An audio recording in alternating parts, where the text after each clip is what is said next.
नमस्कार, मैं कैलाश शर्मा एक बार फिर उपस्थित हूं आपके सामने संस्कृत का एक महत्वपूर्ण विषय समास लेकर। तो आइए सबसे पहले जानते हैं समास किसे कहते हैं। समसनम समासः, समसनम यानी संक्षिप्त रूप बनाने को, छोटा रूप बनाने को ही समास कहते हैं। अर्थात दो या दो से अधिक शब्दों के बीच की विभक्ति का लोप करके जो छोटा रूप बनाते हैं उसे ही समास कहते हैं। जैसे सर्पात भीतः यानी सांप से डरा हुआ, इन दोनों को मिलाकर लिखेंगे सर्प भीतः, तो ये समास है। ये क्या है? ये है समास विग्रह। ये समस्त पद, ये समास विग्रह और समस्त पद क्या होते हैं आइए जानते हैं। सबसे पहले समस्त पद, जैसा कि अभी हमने पढ़ा कि दो या दो से अधिक शब्दों के बीच की विभक्ति का लोप होने से बने छोटे रूप को समास कहते हैं। ये समास की परिभाषा है। अर्थात जो छोटा रूप बनता है उसे ही समास कहते हैं और उसी को समस्त पद कहते हैं, उसे ही सामासिक पद कहते हैं। समास विग्रह किसे कहते हैं?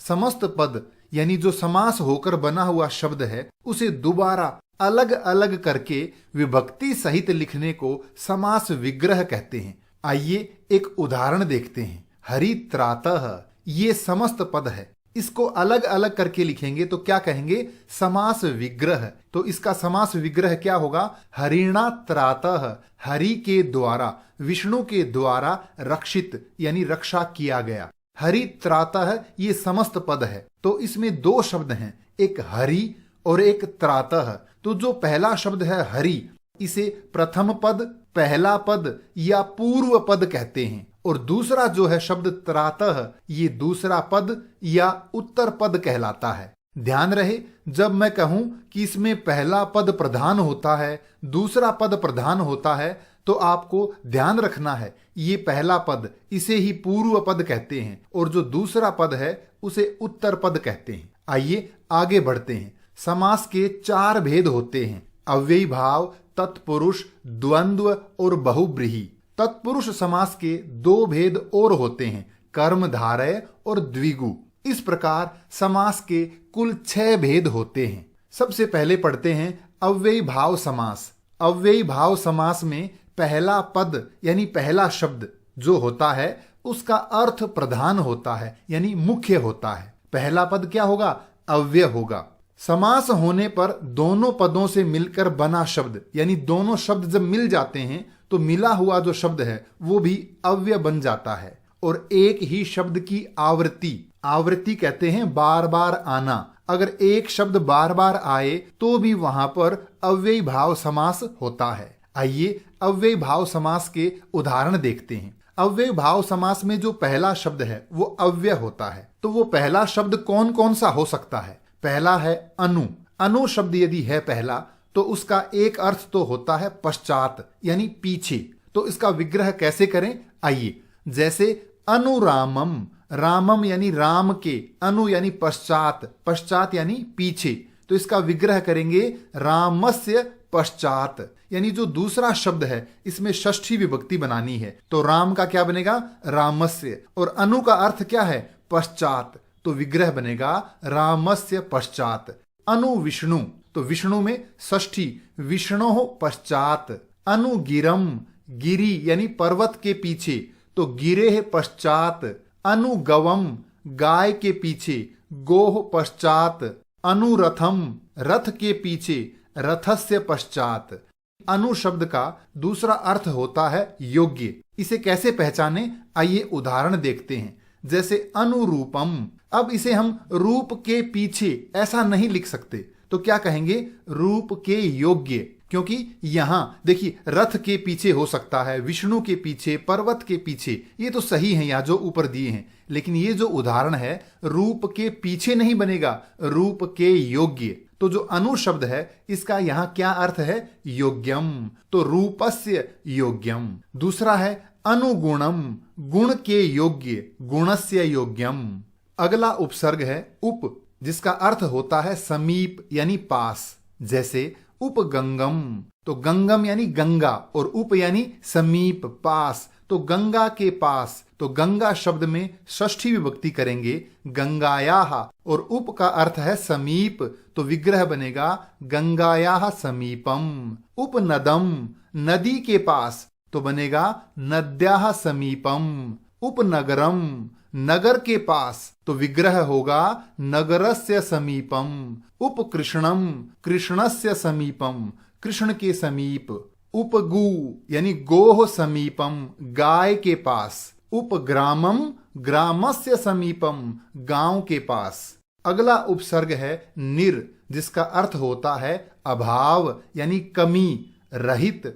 उदाहरण देखते हैं, निर्मक्षिकम, मक्षिका यानी मक्खी, और निर यानी अभाव, जहां मक्खियों का अभाव हो। मक्षिका शब्द में षष्ठी विभक्ति बनानी है और निर का अर्थ लिखना है अभाव, तो विग्रह बनेगा मक्षिकाणाम अभावः। निर्विघ्नम, विघ्नों का अभाव, मुसीबतों का अभाव यानी कमी, तो विग्रह होगा विघ्नानाम अभावः। निर्विकारम, विकारस्य अभावः। निर्मलम, मलस्य अभावः। मल यानी गंदगी और अभाव यानी न होना, तो जहां गंदगी न हो, स्वच्छ हो, तो उसे हम कहेंगे निर्मलम। इसी तरह से निर्जनम, जनानाम अभावः, जहां कोई न हो। अगला उपसर्ग है यथा, जिसका अर्थ है अनतिक्रम्य यानी अतिक्रमण न होना। अतिक्रमण कहते हैं अपनी सीमाओं से बाहर जाना, और अगर सीमाओं से बाहर न जाएंगे तो वो कहलाएगा अनतिक्रमण। तो जहां यथा शब्द हो वहां हम लिखेंगे अनतिक्रम्य। उदाहरण देखते हैं, यथाशक्तिम, शक्ति के अनुसार यानी शक्ति का अतिक्रमण न करके।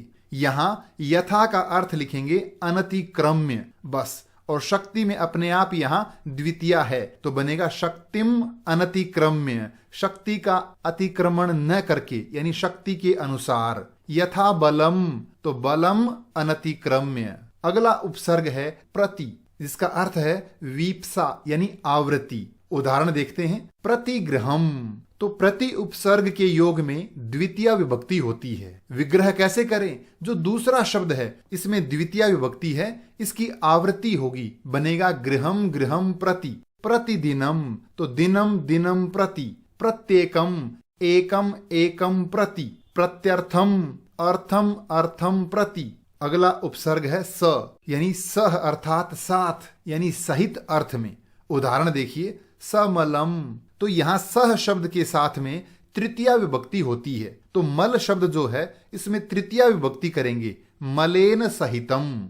मल सहित यानी जहां गंदगी हो उसे क्या कहेंगे? समलम। इसी तरह से सचक्रम, चक्रेण सहितम। हम सहितम के स्थान पर युगपत भी लिख सकते हैं, जैसे सहर्षम, हर्षेण युगपत। तो विद्यार्थी दोनों ही शब्दों का ध्यान रखें। अगला समास है तत्पुरुष समास, जिस समास में दूसरा पद यानी उत्तर पद वो प्रधान हो, अर्थात उस पद का अर्थ प्रधान हो यानी मुख्य हो, वहां तत्पुरुष समास होता है। समस्त पद बनने के बाद अंतिम शब्द का जो लिंग होता है वही उस समस्त पद का लिंग होता है। तत्पुरुष समास के दो भेद होते हैं, ये दो प्रकार का होता है, व्यधिकरण और समानाधिकरण। व्यधिकरण किसे कहते हैं? इसमें दोनों पदों में यानी विग्रह जब दिया हुआ होता है उन दोनों शब्दों में अलग अलग विभक्ति होती है, और समानाधिकरण में दोनों शब्दों में समान विभक्ति होती है यानी एक ही विभक्ति होती है। आइए इसे थोड़ा और विस्तार से समझते हैं। तत्पुरुष समास दो प्रकार का होता है, व्यधिकरण, समानाधिकरण। व्यधिकरण में क्या है? दोनों पदों में अलग अलग विभक्ति, और समानाधिकरण में दोनों पदों में एक ही विभक्ति। तो ये जो व्यधिकरण है इसे हम विभक्ति तत्पुरुष कहते हैं। इसमें द्वितीया से सप्तमी विभक्ति तक प्रयोग होता है। समानाधिकरण जो है ये दो प्रकार का है, कर्मधारय और द्विगु। आज हम ये जो विभक्ति तत्पुरुष है इसके बारे में चर्चा करेंगे, जो हमारे पाठ्यक्रम में दिया हुआ है। विभक्ति तत्पुरुष में पहला है द्वितीय तत्पुरुष, यानी जो विभक्ति है उसी के अनुसार इसका नाम दिया हुआ है। इसमें क्या होता है? जो पहला पद होता है, प्रथम पद होता है, पूर्व पद होता है, उसमें द्वितीय विभक्ति होती है, और जब दोनों शब्द मिलते हैं तो विभक्ति का लोप हो जाता है। कौन से पद की? पहले पद की विभक्ति का लोप हो जाता है। जैसे शरणागतः, शरणम आगतः, शरण को आया हुआ, शरण में आया हुआ। जो पहला पद है शरणम, इसमें जो ये द्वितीय विभक्ति है, इसका लोप हो गया और दोनों शब्द मिलके बना शरणागतः। इसी तरह से सुख प्राप्तः, सुखम प्राप्तः, सुख को प्राप्त। कूप पतितः, कूपम पतितः, कुएं में पतित गिरा हुआ। सुखापन्नः, सुख को आपन्न यानी सुख को प्राप्त। इसी तरह से ग्राम गतः, ग्रामम गतः, गांव को गया हुआ। अगला है तृतीया तत्पुरुष। इसमें पहले पद में तृतीया विभक्ति होती है। जैसे विद्याहीनः, विद्याहीनः, विद्या से हीन। तो जो विद्या में तृतीया विभक्ति है, इसका लोप होकर समस्त पद बनेगा विद्याहीनः। सर्प दष्टः, सर्पेण दष्टः, सर्प के द्वारा दंश किया हुआ, डसा गया। अगला है व्यास कृतम, व्यासेन कृतम, व्यास मुनि के द्वारा रचित। धर्म रक्षितः, धर्मेण रक्षितः। नख भिन्नः, नखैः भिन्नः, ये नख शब्द में तृतीया बहुवचन किया है। नाखूनों से भिन्न यानी छिन्न भिन्न किया हुआ। अगला भेद है चतुर्थी तत्पुरुष। इसमें पहला पद जो होता है उसमें चतुर्थी विभक्ति होती है। जैसे दानाय पात्रम, दान के लिए पात्र।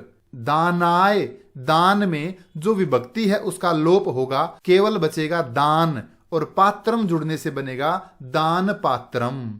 इसी तरह भूत बलि ही, भूताय बलि ही, भूत के लिए बलि। यहां यदि बहुवचन लिखें तो बनेगा भूतेभ्यः बलि ही। अगला है स्नानार्थम, स्नानाय इदम, ये स्नान के लिए है, स्नान करने के लिए। इसी तरह से तदर्थम, तस्मै इदम, उसके लिए। यूप दारू, यूपाय दारू, दारू यानी लकड़ी। अगला भेद है पंचमी तत्पुरुष। इसमें पहले पद में पंचमी विभक्ति होती है। जैसे चोरात भयम, चोर से भय। तो चोर शब्द में जो विभक्ति है वो हट जाएगी और भयम जुड़ने से बनेगा चोर भयम। इसी तरह से सिंह भीतः, सिंघात भीतः, जो पंचमी विभक्ति है सिंह में वो हटेगी, लोप होगा और मिलकर बनेगा सिंह भीतः। ध्यान रहे जिससे भय हो उसमें पंचमी विभक्ति होती है, तो विग्रह करते समय ये ध्यान रखना है। जहां भय, भीतः, विभेति इस तरह से कोई शब्द आए तो उसमें पंचमी विभक्ति होगी। अगला है वृक्ष पतितः, वृक्षात पतितः, वृक्ष से गिरा हुआ। अगला है रोग मुक्तः, रोग से मुक्त, रोगात मुक्तः। पथ भ्रष्टः, पथः भ्रष्टः, पथः ये पंचमी विभक्ति है। मार्ग शब्द होता तो बनता मार्गात और भ्रष्टः यानी भ्रष्ट, पथ से भ्रष्ट हुआ, अलग हुआ। अगला भेद है षष्ठी तत्पुरुष। इसमें पहला जो शब्द है उसमें षष्ठी विभक्ति होती है। जैसे राज्ञः पुरुषः, राजा का पुरुष। तो राज्ञः ये राजन शब्द में षष्ठी विभक्ति है, वो हट जाएगा, बनेगा राजपुरुषः। नरपति ही, नराणाम पति ही, नराणाम ये षष्ठी बहुवचन, तो मिलकर बनेगा नरपति ही। देव भाषा, देवानाम भाषा, देवताओं की भाषा। नदी तटम, नद्याः तटम, नदी का किनारा। विद्वत सभा, विदुषाम सभा, विद्वानों की सभा। गंगा जलम, गंगायाः जलम, गंगा का जल। इसका अंतिम भेद है सप्तमी तत्पुरुष। पहले पद में कौन सी विभक्ति होगी? सप्तमी, और उसका लोप हो जाएगा। उदाहरण देखते हैं। कर्मणि कुशलः, कर्म में कुशल यानी कार्य करने में कुशल। कर्म शब्द की विभक्ति हटेगी, केवल कर्म बचेगा और कुशलः साथ जुड़ जाएगा, तो बनेगा कर्म कुशलः। जलमग्नः, जले मग्नः, जल में मग्न। अक्ष शौंडः, अक्षेषु शौंडः, जुए में चतुर। शास्त्र प्रवीणः, शास्त्रे प्रवीणः, शास्त्र इत्यादि में कुशल, दक्ष। वाक पटुः, वाची, वाक शब्द में सप्तमी विभक्ति में बनेगा वाची, और पटुः यानी कुशल, चतुर। वाणी में यानी बोलने में चतुर, क्या कहलाएगा? वाक पटुः। दान वीरः, दाने वीरः, दान करने में वीर। अगला समास है द्वंद्व समास। द्वंद्व समास में दोनों पद यानी पहला और दूसरा दोनों ही पद प्रधान होते हैं, यानी उनका अर्थ प्रधान होता है। कई बार दो से अधिक शब्द जब होते हैं तो सभी पद यानी उन सभी पदों का अर्थ प्रधान होता है। चाहे दो शब्द हो या तीन हो या चार हो, जितने भी शब्द होते हैं उनका अर्थ प्रधान होता है। विग्रह करते समय जितने भी शब्द दिए हैं उन सब में च लगाते हैं। द्वंद्व समास के तीन भेद होते हैं, इतरेतर द्वंद्व, समाहार द्वंद्व, एक शेष द्वंद्व। आइए अलग अलग समझते हैं। सबसे पहले इतरेतर द्वंद्व। इसमें दोनों पदों की प्रधानता होती है, दोनों ही पद प्रधान होते हैं, दोनों पदों का अलग अलग अर्थ निकलता है, दोनों का अर्थ मुख्य होता है, महत्वपूर्ण होता है। समस्त पद बनाने पर द्विवचन बन जाता है। जब दोनों शब्द जुड़ेंगे तो मिलकर जो शब्द बनेगा उसमें द्विवचन हमें करना पड़ेगा। अगर शब्द ज्यादा हों, तीन या उससे अधिक हों, तो समस्त पद बहुवचन बन जाता है। समस्त पद का लिंग अंतिम पद के अनुसार होता है। कैसे? कुछ उदाहरण देखते हैं। जैसे राम कृष्णऊ, राम और कृष्ण, तो विग्रह कैसे करेंगे? रामः च कृष्णः च, यानी हर शब्द के बाद क्या लगाना है? च लगाना है। राम और कृष्ण दोनों पुल्लिंग हैं, मिल करके एक बना राम कृष्णऊ, द्विवचन करना है क्योंकि ये दो शब्द हैं। अगला है सीता रामऊ, सीता च रामः च। अब अंतिम शब्द कौन है? राम, तो इस शब्द का लिंग क्या हुआ? पुल्लिंग, और द्विवचन में बना सीता रामऊ। इसी तरह से धर्मार्थ काम मोक्षाहा, चार शब्द हैं, धर्म, अर्थ, काम, मोक्ष। अलग अलग लिखेंगे विग्रह में। धर्मः च संधि करके लिखें तो धर्मश्च, अर्थश्च, कामश्च, मोक्षश्च। दो से ज्यादा हैं तो बहुवचन बनाएंगे। क्या बनेगा? धर्मार्थ काम मोक्षाहा। इसी तरह से पुण्य पापे, पुण्यम च पापम च, तो पापम ये नपुंसक लिंग है तो द्विवचन में बनेगा पापे। इसी तरह से पुत्र कन्ये, पुत्रः च कन्या च, दोनों मिलकर बना पुत्र कन्या, लेकिन कन्या शब्द स्त्रीलिंग है, द्विवचन में क्या बनेगा? कन्ये, तो समस्त पद बना पुत्र कन्ये। अगला है जाया पति, जाया च यानी पत्नी और पति ही च, तो दोनों मिलकर बनेगा जाया पति। अब ये पुल्लिंग शब्द है पति, तो इसी के अनुसार इसका द्विवचन बनेगा। पति शब्द में द्विवचन होता है पति, तो जाया पति। इसी तरह से दंपति बनता है। अगला है हरि हरऊ, हरि ही च हरह च, हरि यानी विष्णु, हरह यानी शिव, दोनों मिलकर बना हरि हरऊ। अगला भेद है समाहार द्वंद्व। जब एक ही प्रकार के अनेक शब्द मिलकर समूह का रूप धारण कर लेते हैं तो उसे समाहार द्वंद्व कहते हैं। समस्त पद यानी समास होकर जो शब्द बनेगा वो एक वचन होगा और नपुंसक लिंग में ही रहेगा। आइए उदाहरण देखते हैं। जैसे गो व्याघ्रम, गो यानी गाय, व्याघ्र यानी बाघ, गोश्च व्याघ्रश्च तयोः समाहारः, गाय और बाघ का समूह तो बनेगा गो व्याघ्रम। देखिए एक वचन नपुंसक लिंग में ये शब्द रहेगा। इसी तरह से आहार निद्रा भयम, आहारश्च निद्रा च भयम च इति एतेषां समाहार, इन सब का समूह आहार निद्रा भयम। पाणी पादम, पाणी च, ये पाणी यानी हाथ, इसमें द्विवचन है क्योंकि हाथ दो होते हैं। इसी तरह से पादऊ यानी पैर, इसमें भी द्विवचन क्योंकि पैर भी दो होते हैं। तो हाथों और पैरों का समूह क्या कहलाएगा? पाणी पादम। छत्रोपानहम, छत्रम च उपानहौ च तेषां समाहारः। छत्रम यानी छत्ता, उपानहौ यानी जूते, द्विवचन क्योंकि जूते दो होते हैं। तो छत्रोपानहम, छत्ते और जूतों का समूह। अहि नकुलम, अहिश्च नकुलश्च तयोः समाहारः। अहि यानी सर्प और नेवले का समूह। अहोरात्रम, अहश्च रात्रिश्च तयोः समाहारः। दिन और रात्रि का समूह क्या कहलाएगा? अहोरात्रम। इसी तरह से काकोलूकम, काकश्च उल्लूकश्च तयोः समाहारः, तो समस्त पद बनेगा काकोलूकम, कौवा और उल्लू इनका समूह। तीसरा भेद है एक शेष द्वंद्व। अनेक शब्द होते हैं एक ही जैसे, और समास होने पर उन सब में केवल एक ही शब्द शेष रहता है, इसलिए इसे कहते हैं एक शेष द्वंद्व। जैसे पुत्री च पुत्रश्च, पुत्री और पुत्र दोनों को एक बना दिया और द्विवचन कर दिया तो क्या बनेगा? पुत्रऊ। इसी तरह से जैसे माता च पिता च, तो जो अंतिम शब्द होता है उसी को द्विवचन बना दिया, क्या बनेगा? पितरऊ। इसी तरह से बालकश्च बालकश्च, बालक और बालक तो बनेगा बालकऊ। हंसी च हंसश्च हंसऊ।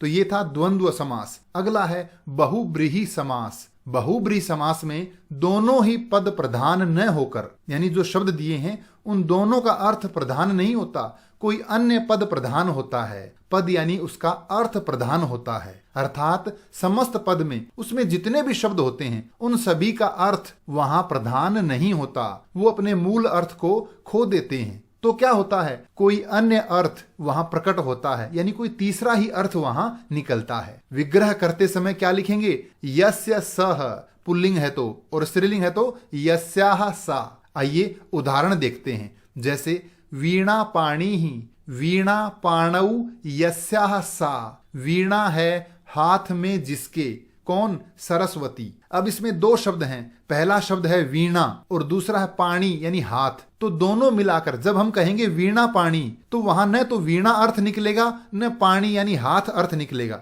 तो क्या अर्थ होगा? सरस्वती। ये कोई अन्य अर्थ प्रधान हुआ, तो कौन सा समास होगा? बहुब्रीहि। इसी तरह से पीतांबरः, पीतम अंबरम यस्य सह, पीले हैं वस्त्र जिसके, कौन? विष्णु। देखिए तीसरा अर्थ निकल रहा है, ये दोनों ही पद प्रधान न होकर अन्य पद प्रधान है। इसी तरह से चक्र पाणी ही, चक्रम पाणौ यस्य सह, चक्र है हाथ में जिसके, कौन? विष्णु। इसी तरह से चंद्रशेखरः, चंद्रः शेखरे यस्य सह, यानी चंद्रमा है शिखर पर जिसके, कौन? शिव। चतुर्मुखी यानी चत्वारि मुखानि यस्य सह, चार हैं मुख जिसके, किसके? ब्रह्मा। इसी तरह से चंद्रमुखी, चंद्र इव मुखम यस्याह सा। ध्यान रहे स्त्रीलिंग है तो हम लिखेंगे यस्याह सा, पुल्लिंग होता है तो यस्य सह। तो चंद्र इव मुखम यस्याह सा, चंद्रमा जैसा मुख है जिसका, ऐसी सुंदर नारी। इसी तरह से लंबोदरः, लंबम उदरम यस्य सह, लंबा है उदर यानी पेट जिसका, अर्थात गणेश। इसी तरह से नीलकंठः, नीलः कंठः यस्य सह, यानी नीला है कंठ जिसका, कौन? शिव। तो ये थे समास। आज हमने क्या क्या पढ़ा? अव्यय भाव में पहला पद प्रधान, तत्पुरुष में दूसरा पद प्रधान, द्वंद्व में दोनों पद प्रधान, और बहुब्रीहि में दोनों ही पद प्रधान नहीं, यानी कोई अन्य पद प्रधान होता है। तो ये समास आज हमने पढ़े। अब प्रश्न पत्र के अनुसार जो प्रश्न MCQs पूछे जाते हैं उनके बारे में चर्चा करते हैं। प्रश्न कैसा दिया हुआ होगा? अधोलिखितेषु वाक्येषु रेखांकित पदानाम समासम विग्रहम वा चिनुत।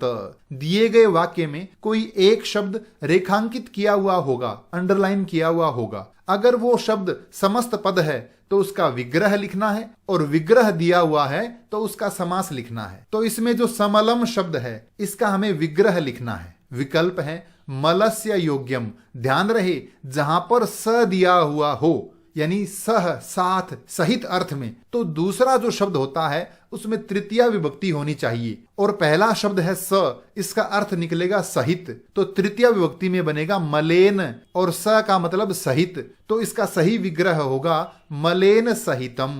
दूसरा प्रश्न है, इसमें जो भयेन आकुलम, भय से व्याकुल, इसका समस्त पद लिखना है। याद रहे पहले पद में जो विभक्ति है उसे हटाना है और दूसरे शब्द को उसमें जोड़ देना है। तो भयेन में जो विभक्ति है वो हटाएंगे तो क्या बचेगा? भय, और उसमें जुड़ेगा आकुलम, तो क्या बनेगा? भयाकुलम। अगला प्रश्न है कुशलवौ, इसका विग्रह लिखना है। तो दो व्यक्ति हैं कुश और लव, समास विग्रह कैसे बनेगा? च लगा करके। कैसे? कुशः च लवः च। याद रहे इसमें जो क्रम दिया हुआ है, जो सीक्वेंस दी हुई है, उसी के अनुसार हमें विग्रह लिखना है। तो पहले कुश और फिर लव, तो बनेगा कुशः च लवः च। इसी तरह से सवाष्पम, याद रहे जिसमें पहले स हो उसका अर्थ होता है सहित और दूसरे शब्द में होती है तृतीया विभक्ति, तो सही विग्रह क्या होगा? वाष्पेन सहितम। अगला है क्षेत्रस्य कर्षणम, पहले पद की विभक्ति हटानी है। विभक्ति हटाने से क्या बनेगा? क्षेत्र, और दूसरा शब्द उसमें जुड़ जाएगा। तो ये जो विकल्प दिए हैं इसमें सही शब्द क्या है? क्षेत्र कर्षणम। अगला क्वेश्चन है सिंहश्च जम्बुकश्च, इसका समस्त पद क्या होगा? तो कैसे पहचाने कि सही विकल्प कौन सा है? तो जो दूसरा शब्द होता है उसका लिंग देखना है, पुल्लिंग, और उसी का द्विवचन बनाना है। तो ये पुल्लिंग में है तो इसका द्विवचन बनेगा जम्बुकऊ। तो सही विकल्प क्या होगा? सिंह जम्बुकऊ। अगला है यथाशक्ति, इसका विग्रह लिखना है। याद रहे यथा का अर्थ क्या है? अनतिक्रम्य, तो सही विकल्प होगा शक्तिम अनतिक्रम्य। अगला है देशभक्तः, इसका विग्रह लिखना है। तो विग्रह क्या होगा? देशस्य भक्तः, यानी देश का भक्त, देशभक्त। अगला प्रश्न है धृतः सुख संदेशः येन तम, सुख संदेश जिसके द्वारा धारण किया गया है उसको। तो विकल्प हैं धृत सुख संदेशम, धृत सुख संदेशः, सुख संदेशम। तो सही विकल्प होगा धृत सुख संदेशम। अगला है ललिताः च याः लताः तासाम, तो विग्रह में जो दो शब्द हैं, पहला ललित और दूसरा लता, इनको एक करके इसमें तासाम के अनुसार षष्ठी बहुवचन बनाना है। तो क्या बनेगा? ललित लतानाम। ये था आज का विषय समास। समास से संबंधित कोई भी प्रश्न हो तो कृपया कमेंट्स में लिखकर अवश्य पूछें। धन्यवाद।